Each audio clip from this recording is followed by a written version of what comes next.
itu ujung pangkalnya. Adik-adik masuk fakultas ekonomi, hukum dan segala macam. Anda hari ini belajar hukum, di luar sana di meja yang di ruangan ber-AC, hukum itu dijadiin permainan segelintir elit. Hari di luar di ruang kelas kita belajar bahwa semuanya equality before the law. Kalau sampai di meja elit, equality before kepentingan. Nah, itu kita saksikan hari ini. Nah, jangan sampai kondisi-kondisi seperti itu bagi Anda nanti akan skeptis dengan keadaan. Sudahlah, negara sudah seperti itu. Ya, biarkan dia jalan, kita juga jalan seperti ini. Yang penting kita nikmati hidup kita. Betul? Nah,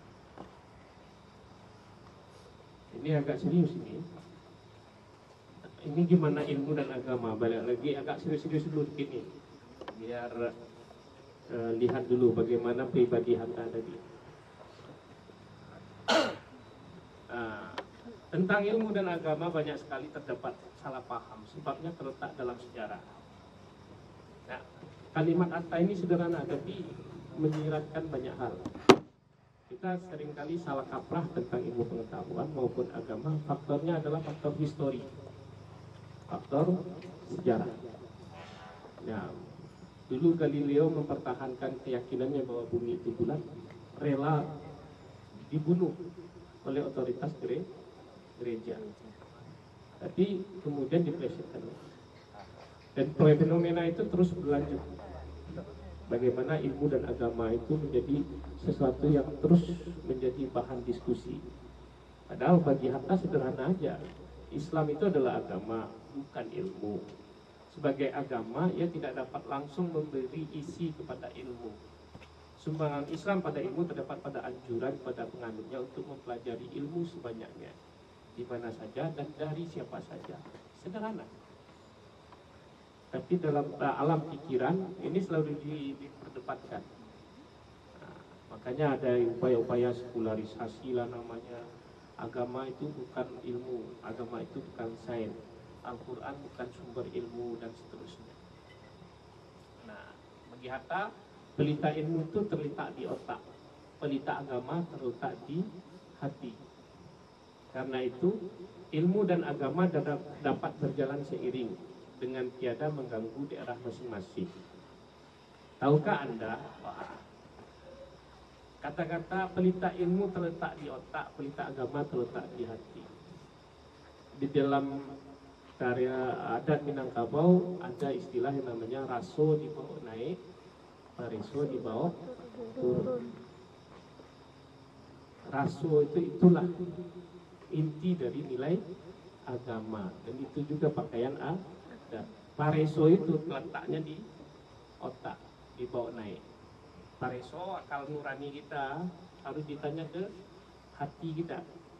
Jadi kalau kata otak kita ini harimau, jangan pula harimau yang keluar. Kalau ibu saya ngomong, pikirkan apa yang mau kamu katakan, tapi jangan katakan apa yang terpikir. Kalau setiap apa yang terpikir itu yang diomongin, kacau urusan. Oke? Nah, bagi Hatta,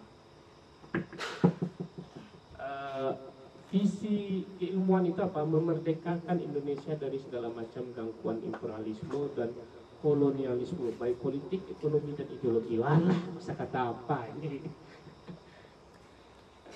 Kalian aneh nggak dengan kosakata ini? Mempertahankan dari genggaman imperialisme. Imperialisme itu apa?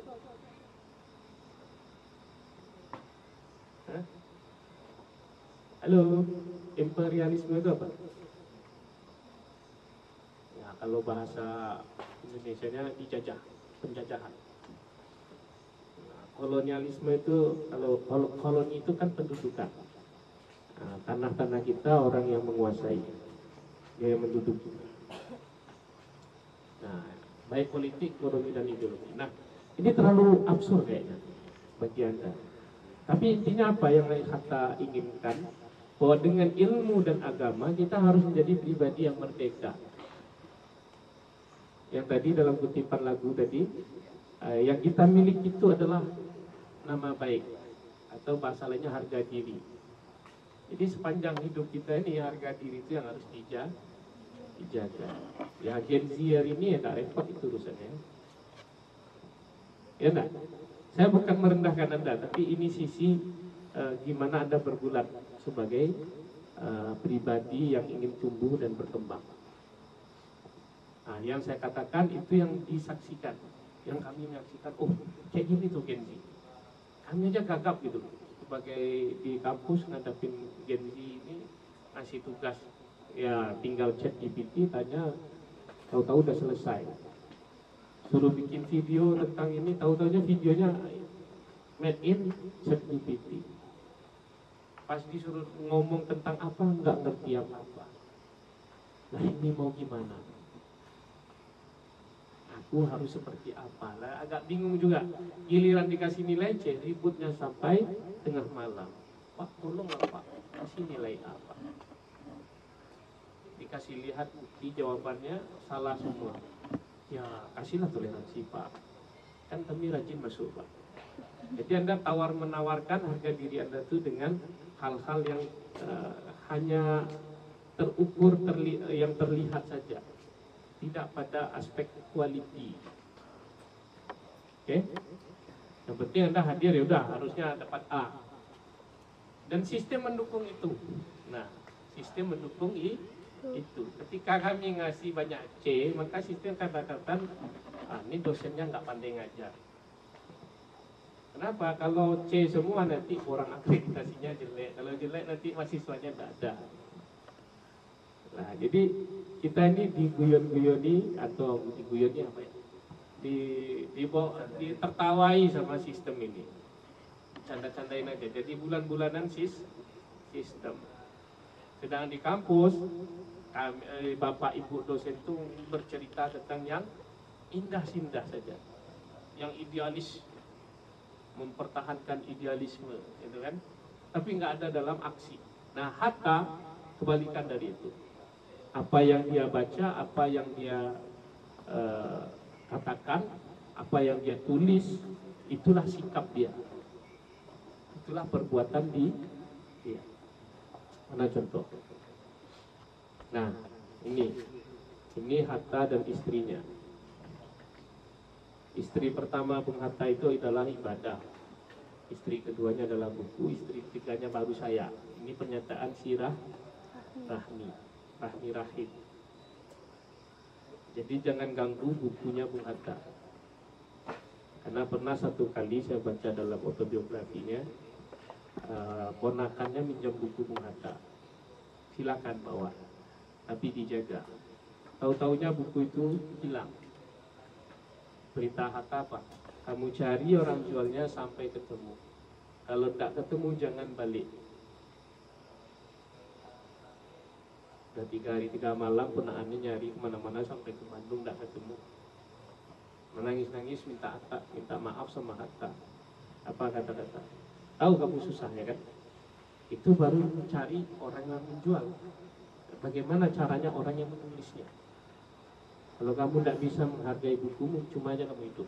Saya kira kayak gitu kalau saya terjemahkan ke kosakata hari ini. Nah, ini pengakuan orang lain aja, seorang sahabatnya yang Kristen, Arnold Monontu. Saya ambil di majalah Panji Islam.